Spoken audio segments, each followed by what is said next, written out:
জায়গাগুলোতে পিজি হসপিটালের মতো, ক্যালকাটা মেডিকেলের মতো, চিত্তরঞ্জনের মতো বড় বড় হসপিটাল ওই সমস্ত জেলায় দেওয়া হোক। ওখানকার রোগীদেরকে কলকাতায় আসতে হবে না, ওখান থেকে ট্রিটমেন্ট করবে, এই দাবি করেছি।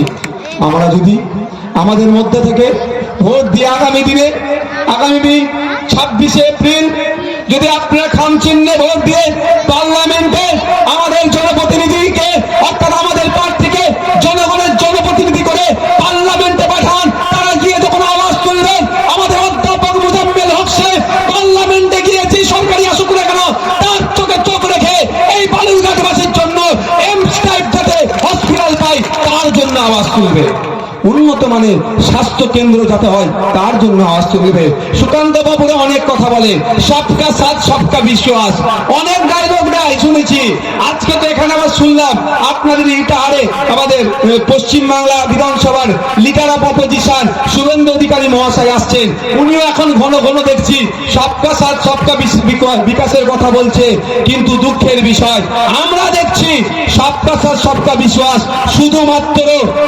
শুধুমাত্র এটা নাটক ছাড়া আর কিছু নয়।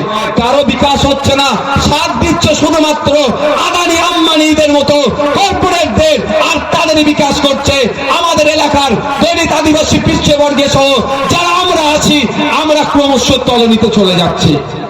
ডায়লগ বাজিতে 1 নম্বরে আছে। আসলে বলতে ট্যাক্স লাগে না তো, যদি বলতে ট্যাক্স লাগতো, মানে আমরা কি বিভিন্ন জিনিসে ট্যাক্স দিই, এই কথা বল যদি ট্যাক্স লাগতো, সব থেকে বেশি ফাইন কার নামে হতো জানেন? সব থেকে বেশি ট্যাক্স কে দিত জানেন? কে?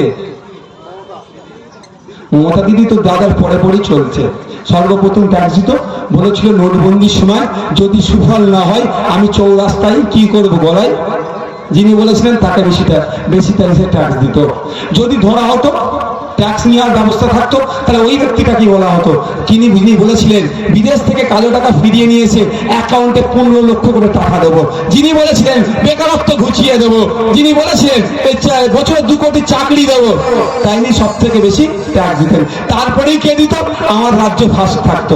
যদি বলে রাজ্যের বেসিসে মুখ্যমন্ত্রীদের ট্যাক্সের ব্যাপারে যদি হতো, আমার রাজ্যের মাননীয় সর্বপ্রথম থাকতেন। ডবল চাকরি দেওয়ার কথা বলেছিল, কি হয়েছে? চাকরি দেখলেন আজকে দেখেছেন তো কি ঘটনা ঘটেছে?